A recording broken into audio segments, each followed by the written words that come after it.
Chapter 45, Seeing the Future. The second-year students had Quinn completely surrounded. As he took a step forward to try to break out of the encirclement, a wind strike came towards him.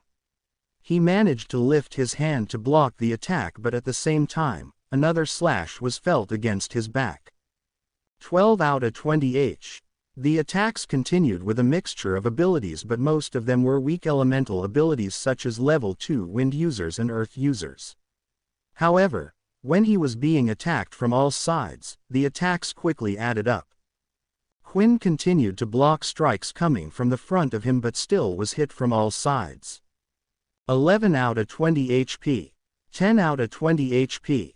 9 out of 20 HP. There was a constant cycle. Once he was injured to a certain degree, Quinn's blood bank would auto-activate and heal him, but even with the blood bank, there was no getting out of this one. But he knew this would happen to some degree.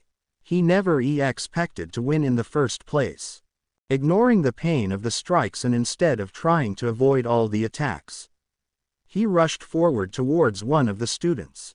This time 2 hits had hit him from each side, causing 2 big slashes on his body. 8 out of 20 HP. 7 out of 20 HP. But he didn't care. His speed was quick, and using the strength in his legs he was able to move himself forward and grabbed one of the second-year students. He quickly went behind the student, grabbing his arm, and at the same time kept one of his claws towards the student's neck, using him as a meat shield. The second years were hesitant to attack, afraid they might hit their fellow classmate. Quinn continued to walk backwards with the student until his back was up against the wall. "Me and you both know you're not going to hurt him, Quinn," Momo said. "If you attack too deep and kill him, you'll be in trouble. Attack too shallow and we will pounce on you and make you wish you were dead." Quinn hated to admit it, but Momo was right. He couldn't kill the student, and at the same time the second he turned his back to them they would take him out, so Quinn was left with only one thing. He no longer had his claw hand out, but then started to choke the student from behind, wrapping his arm around his neck. He used his strength and carried on until he eventually passed out. 50 EXP gained.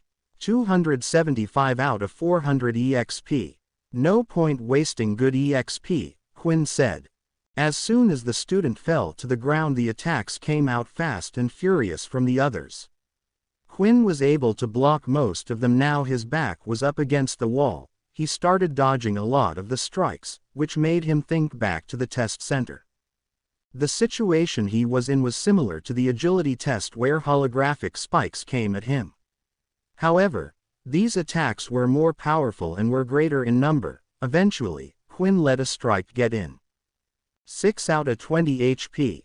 Suddenly the attacks had stopped and Momo had stood forward with his whip in his hand.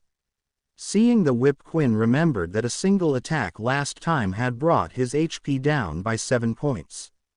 If he was to receive another attack from it right now, he would be brought down to below 0. Quinn still didn't know what happened when his HP would reach 0, but at the same time, this wasn't the time to find out. He had no choice. He would have to use the blood bank to heal himself.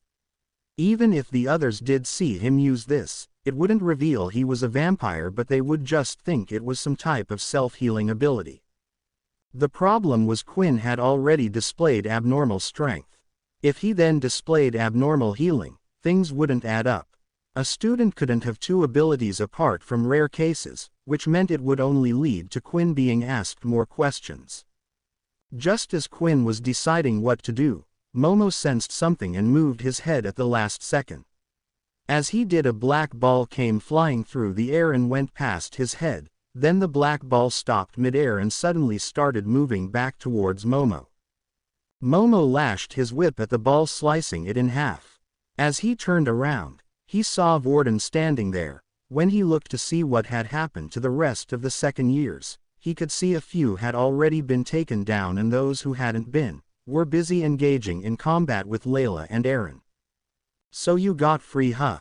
Momo said. "Do you not remember what happened to you last time the 2 of us fought?" Momo taunted. "Last time you fought against that weakling, this time you're fighting me." Raiden said. I'm not as nice as Vorden. Raiden lifted both hands, and with it, 2 more black balls of the ground lifted up. Vorden swung his hands in the air and the black balls followed the same path. There was no need for Vorden to use his hands when using his telekinesis ability, but it allowed him to focus his mind better. Doing this moved the balls at greater speed and precision. After all, he wouldn't be able to use it as well as Layla, who had the ability most of her life. The balls flowed a similar pattern to his hands, striking in different directions. However, Momo would simply step forward, move back or turn his body slightly, avoiding each of the balls. He then grew tired and grabbed one of the balls mid-air that was heading straight for his face. Looks like you really don't remember what happened last time. Momo clenched his fist tightly, destroying the black ball held in his hands.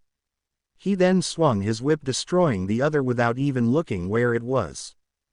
Quinn wanted to help. While Momo's back was turned, he tried to go in for a strike, but before he even took a step, the whip came flying out and landed just in front of him. Don't even think about it, Momo said. Before Quinn had taken a single step, Momo had already acted.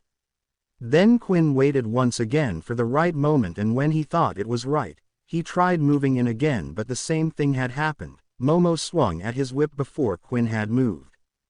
It can't be, Quinn thought. So far Momo hadn't displayed anything revealing his ability, but just now and how he had acted before, it seemed like it was part of his ability. There were 2 guesses Quinn had. He either had some type of mind-reading ability or future-seeing ability. If that was the case, then the fight ahead would be a tough battle.